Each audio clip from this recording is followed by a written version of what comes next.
Shalom, salam sejahtera untuk kita semuanya. Di sini kami akan membahas tentang tren pemasaran digital pada Tokopedia, pemasaran berbasis e-commerce dan social commerce. Sebelumnya kami akan memperkenalkan nama anggota kelompok kami. Saya Diva Marpaung dengan NIM 6, beserta dengan rekan saya Maria Hutagaul dengan NIM 32 dan Yohana Sitompul dengan NIM 52. Faktor yang mendahului munculnya tren pemasaran berbasis e-commerce dan social commerce di Tokopedia meliputi, yang pertama, pertumbuhan pengguna internet dan e-commerce Indonesia telah mencatat lonjakan pengguna internet yang signifikan. Mencapai lebih dari 202 juta pada tahun 2023, pertumbuhan ini diiringi adopsi e-commerce yang semakin meluas, menjadikannya salah satu cara belanja utama masyarakat. Kedua, perubahan perilaku konsumen Indonesia semakin mengandalkan platform digital untuk mencari informasi tentang produk, membandingkan harga, dan membaca ulasan sebelum membeli. Ketiga, dominasi media sosial. Popularitas media sosial seperti Instagram, Facebook, dan TikTok juga berperan besar. Platform ini memungkinkan konsumen untuk terlibat langsung dalam interaksi sosial dengan penjual dan komunitas pengguna lainnya. Adapun tren pemasaran berbasis e-commerce dan social commerce di Tokopedia muncul sebagai respon terhadap perubahan ekosistem digital dan kebutuhan konsumen modern. Beberapa alasan utama meliputi, yang pertama, kebutuhan akan interaksi yang lebih dekat. Konsumen masa kini tidak puas hanya dengan proses transaksi yang kaku. Mereka mencari pengalaman yang lebih kaya, seperti berbagai ulasan, mendapatkan rekomendasi dari teman atau influencer, serta berinteraksi dengan komunitas. Yang kedua, personalisasi melalui data. Dengan memanfaatkan teknologi analitik dan algoritma berbasis kecerdasan buatan, Tokopedia dapat menawarkan rekomendasi produk yang relevan berdasarkan preferensi individu. Yang ketiga, efektivitas kampanye pemasaran. Kombinasi e-commerce dan social commerce memungkinkan Tokopedia menjalankan kampanye pemasaran yang lebih terarah. Selanjutnya, saya akan menjelaskan perubahan yang terjadi. Integrasi antara e-commerce dan social commerce membawa perubahan besar pada cara Tokopedia beroperasi dan berinteraksi dengan pengguna. Salah satu perubahan utama adalah pengembangan fitur-fitur yang memungkinkan pengguna untuk berbagi produk, ulasan, dan pengalaman belanja mereka secara langsung di platform. Ini menciptakan ekosistem yang tidak hanya fokus pada transaksi, tetapi juga keterlibatan sosial yang pada akhirnya meningkatkan loyalitas pengguna.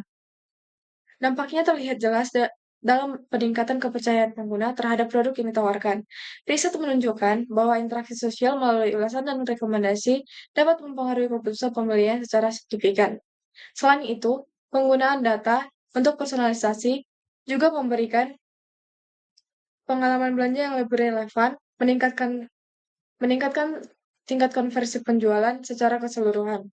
Tren pemasaran berbasis e-commerce dan social commerce yang diterapkan oleh Tokopedia memiliki sejumlah kelebihan dan kekurangan yang perlu dipertimbangkan.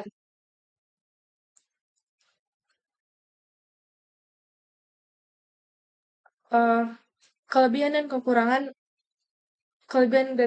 Tokopedia yang pertama, interaksi yang lebih dekat, interaksi yang lebih dekat seperti fitur sosial, ulasan, live streaming, dan komunitas meningkatkan keterlibatan pengguna, menciptakan hubungan yang lebih kuat dengan platform. Yang kedua, personalisasi pengalaman belanja. Dengan memanfaatkan data, Tokopedia dapat menyediakan rekomendasi produk yang relevan, meningkatkan kenyamanan dan kepuasan pengguna. Selanjutnya, kepercayaan melalui konten. Konten yang dihasilkan pengguna, seperti ulasan untuk foto produk, memberikan bukti sosial yang kuat sehingga mendorong calon pembeli untuk membuat keputusan dengan percaya diri.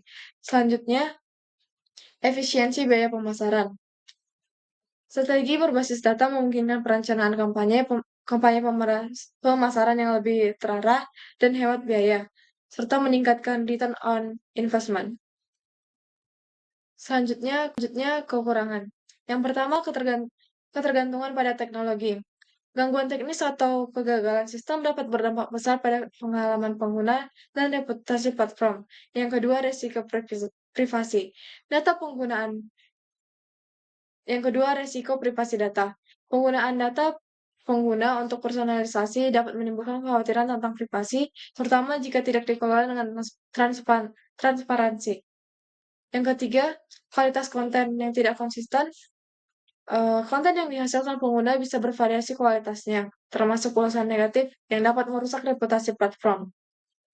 Yang keempat, ada persaingan ketat. Semakin banyak platform mengadopsi social commerce, menuntut inovasi berkelanjutan agar Tokopedia tetap kompetitif. Tren pemasaran berbasis e-commerce dan social commerce sangat relevan dengan perkembangan perilaku konsumen Indonesia yang semakin digital. Yang pertama, meningkatkan interaksi dan loyalitas interaksi langsung antara merek dan konsumen menciptakan hubungan yang lebih erat, memperkuat loyalitas pelanggan. Yang kedua, personalisasi yang lebih relevan dengan memanfaatkan data analitik, pengalaman belanja dapat disesuaikan dengan kebutuhan individu, menjadikan konsumen lebih puas dan setia. Yang ketiga, efisiensi biaya pemasaran melalui media sosial lebih hemat biaya dibandingkan metode tradisional, memberikan peluang besar bagi bisnis untuk menjangkau lebih banyak konsumen dengan anggaran yang lebih kecil. Yang keempat, adaptasi terhadap perubahan pasar sosial commerce memungkinkan Tokopedia untuk tetap relevan dan responsif terhadap perubahan cepat yang preferensi konsumen. Jadi kesimpulan yang kami dapat adalah tren pemasaran digital di Tokopedia menunjukkan bahwa masa depan e-commerce tidak hanya bergantung pada transaksi, tetapi juga pada keterlibatan dan pengalaman pelanggan. Dengan menggabungkan kekuatan e-commerce dan social commerce, Tokopedia menjadi platform yang tidak hanya memudahkan belanja, tetapi juga menghadirkan pengalaman belanja yang interaktif dan sosial. Sekian hasil presentasi kami ucapkan terima kasih.